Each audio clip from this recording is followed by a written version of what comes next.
শ্রী গুরু ভবনে সংঘ জননী শ্রীমৎ করুণাময়ী মা দেবীর মহাসমাধি উপলক্ষে এক বিশেষ স্মরণ সভা অনুষ্ঠিত হচ্ছে। প্রথমে আমরা আমাদের অনুষ্ঠানের শ্রী গুরু বন্দনা দিয়ে আমরা আমাদের অনুষ্ঠান শুরু করব।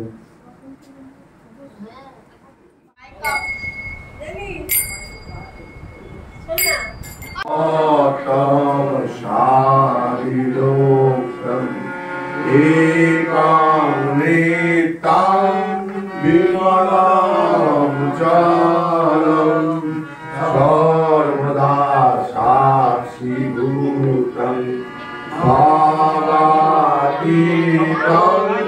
प्रियं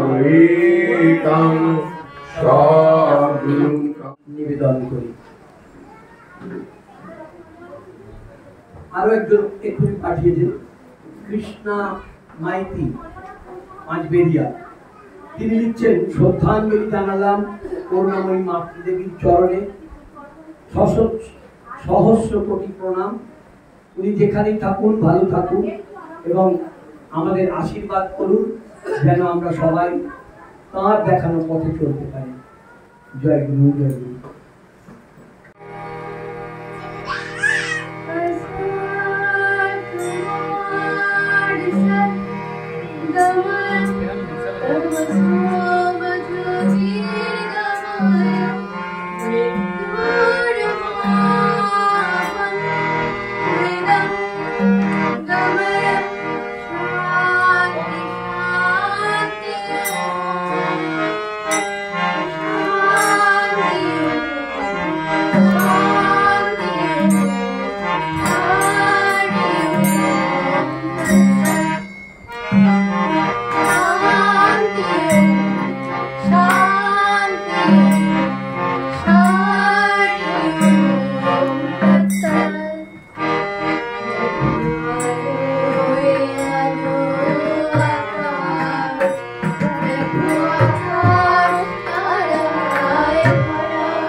পুণ্যলগ্নে আমরা সবাই সমবেত হয়েছি, এটা আমাদের এক চরম সৌভাগ্য।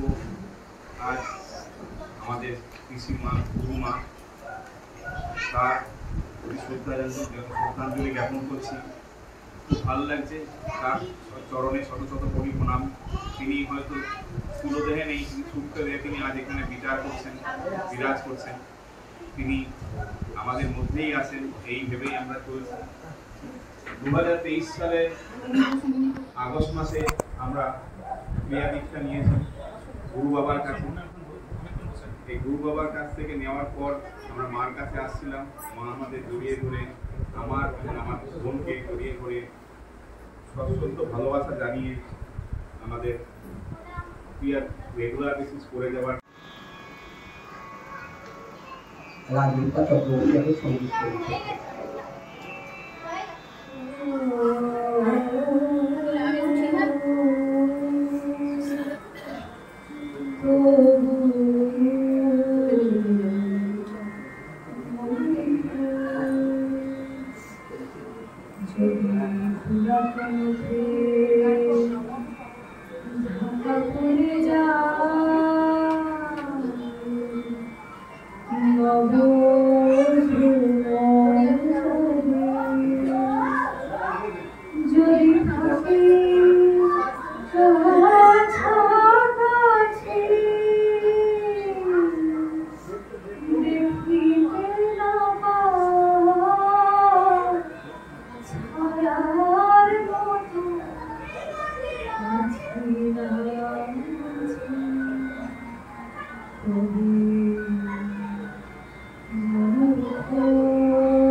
যদি জল আসে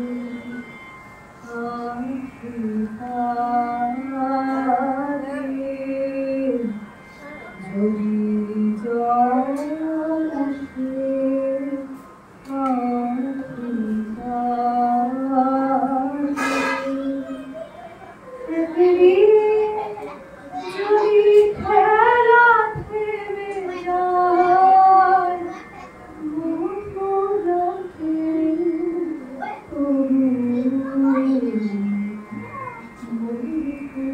সৌমাল্য পাল কাজের মধ্য থেকেও তিনি একটা লেখা পাঠিয়েছেন, আমি একটু পড়ে দিচ্ছি। সেই শৈশবে পরিচয় মায়ের মতোই স্নেহ করতেন, তবে আমি যখন সবে SSKM পিজিতে হাউস ক্লাব ছিলাম, মায়ের শরীর অসুস্থ, পেসমেকার বসানোর প্রয়োজন হয়ে পড়ে, তখন মায়ের সেবা করার সুযোগ পাই। ধীরে ধীরে খুব কাছের মানুষ হয়ে ওঠেন, এরকম নিবিড় বন্ধুত্ব গড়ে ওঠে।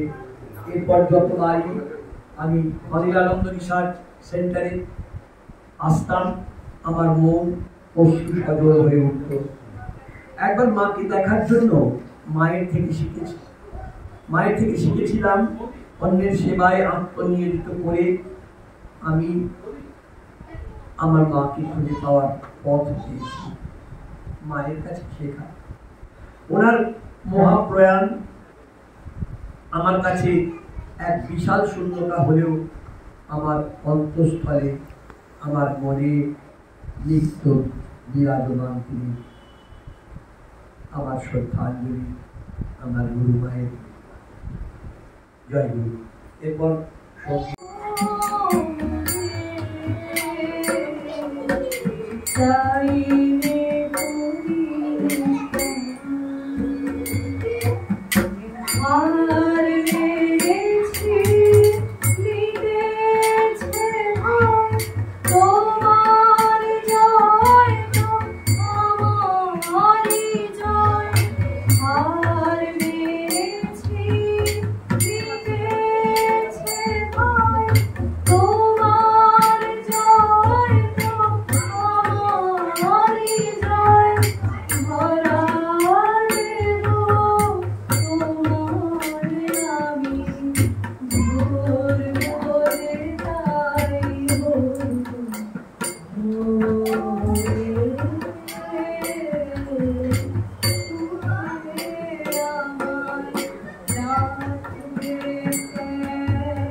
একজন সাধিকা আর সাধনার জন্য তিনি হরিদ্বারে রয়েছেন, তিনি সেখান থেকে কি লেখা পাঠিয়েছেন তার ভয়েস।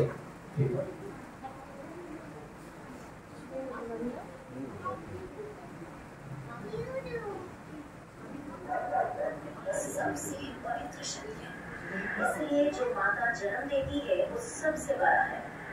सभी हम मनुष्य के जीवन में माता पिता ही आदि गुरु हैं। उसके बाद गुरु ही सब कुछ है, जिनसे हम सभी को दीक्षा मिलती है।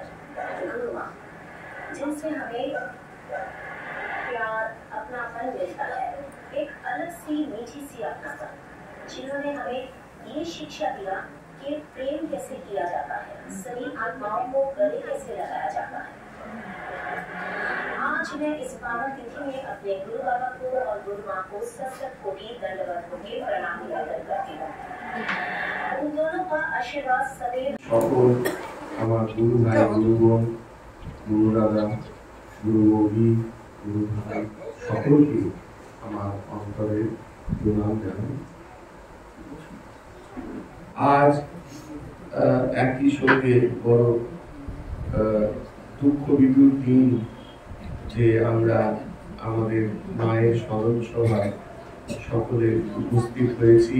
এইরকম একটি সভায় তার পার্থিব অনুপস্থিতি ভীষণভাবে প্রত্যেকের অন্তরে অনুভব করছি। তিনি প্রতি মুহূর্তে, প্রতি অনুষ্ঠানে, প্রতি সভায় আমাদের সঙ্গে ওতপ্রোতভাবে জড়িত থেকে সমস্ত এই ধরনের অনুষ্ঠানগুলিকে সাফল্যমণ্ডিত করে তুলতেন। তিনি শুধুমাত্র ক্রিয়া যোগী ছিলেন তাই নয়, মানুষ হিসেবে, মা হিসেবে যদি একটা আমরা আদর্শ হিসেবে ধরি, তিনি কিন্তু আদর্শ মা ছিলেন। নিজের সন্তানকে ভালোবাসা, অর্থাৎ বায়োলজিক্যাল সান অ্যান্ড ডটার, তাকে ভালোবাসা কিন্তু সকলেই বাসেন। প্রতিটা প্রাণী, প্রতিটা জীব ভালোবাসে, কিন্তু পরের সন্তানকে, পরের কন্যাকে আপন করে দেওয়া, তাকে বাবা মা বলে বুকে টেনে নেওয়া, তার বিপদ আপদে নিজেকে উৎসর্গ করা, এটাই বোধহয় প্রকৃত সাধিকা, প্রকৃত যোগিনী বিশেষ রূপ। প্রায় শেষ দিন পর্যন্ত তার সঙ্গে আমরা যে ওতপ্রোতভাবে কাটিয়েছি, কখনো কাশীতে, কখনো নেপালে, কখনো এই বাড়িতে দুপুরবেলায় সায়েন্স কলেজ থেকে এসে প্রতি মুহূর্তে মায়ের স্পর্শ তার কাছে পেয়েছি এবং পথের ক্লান্তি এবং জীবনের ক্লান্তি সহজেই ভুলে গেছি। গ্লানিকে পেছনে ফেলে আবার উনি আমাদের এগিয়ে যাওয়ার জন্য প্রেরণা দিয়েছেন প্রতি মুহূর্তে। ওনার যে অবদান, যে কোনো একজন এখানে শিষ্য বা শিষ্যা এই আশ্রম, এই গৃহে আসলে কোনো রকম ভাবে না খেয়ে ফেরত যেতে পারতেন না। কিছু না কিছু তাকে খাইয়ে তবে তিনি ছাড়তেন। তার শারীরিক অসঙ্গতি যেটা শেষের দিকে আসতে শুরু করেছিল, তা সত্ত্বেও তার প্রচেষ্টা এত অভূতপূর্ব ছিল যে অন্তরের অন্তঃস্থলকে ছুঁয়ে যেত, যার জন্য তিনি আজ প্রায় 1 বছর আমাদের মাঝে পার্থিবভাবে নেই, কিন্তু অন্তরে এত কাছে এখনো প্রত্যেক ভক্তের কাছে রয়ে গেছেন যে আমরা কোনোভাবেই ভাবতে পারি না যে তিনি পার্থিবভাবে নেই। শুধুমাত্র এই আশ্রম বাড়িতে আসলে দেখি যে তিনি নেই, পার্থিবভাবে নেই, কিন্তু অন্তরে প্রতি মুহূর্তে, প্রতি ক্ষণে, প্রতি সময়, প্রতি বিপদে আপদে, সাফল্যে দুঃখে বেদনায় তিনি কিন্তু আমাদের সঙ্গে সর্বসময় আমাদের মাঝে আছেন। তার কথা আমরা প্রতি মুহূর্তে মনে করে আমাদের জীবনকে চলার পথে যে কণ্টকতা, তাকে দূর করার চেষ্টা করি, তাকে আদর্শ করে আমরা আগামী দিনে এগিয়ে যাওয়ার চেষ্টা করি। এবং ক্রিয়াযোগের সাধিকা হিসেবে তিনি যে এত উন্নত ছিলেন যে আমার গুরুজি সেবকানন্দ তাকে বহুবার বলেছেন যে তুমি আচার্য হতে পারো, তুমি দীক্ষা দিতে পারো, তুমি কেন দিচ্ছ না? কিন্তু উনি অন্যান্য কাজে এত ব্যস্ত, তাতে কোনোভাবেই উনি রাজি ছিলেন না।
ক্ষমতা যে একটাও নিঃশ্বাস নেই তোমাদের আশীর্বাদ ছাড়া, তোমাদের ইচ্ছা ছাড়া।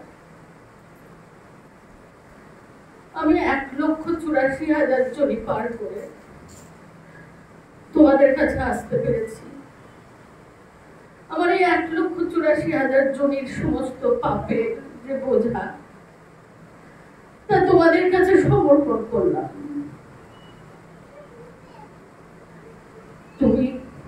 তোমরা গুরু বাবা, গুরুমা, আমাকে এই জন্মে দেখো, এই শরীর যখন পঞ্চভূতে মিশে যাবে, যেদিন আত্মা বেরিয়ে যাবে, সেদিনও তোমরা আমাকে দেবযানের পথে নিয়ে যেও, রাস্তা দেখিও। আমি তোমাদের শরণ নিলাম, আমি তোমাদের শরণ নিলাম, আমি তোমাদের শরণ নিলাম। গুরু কৃপায়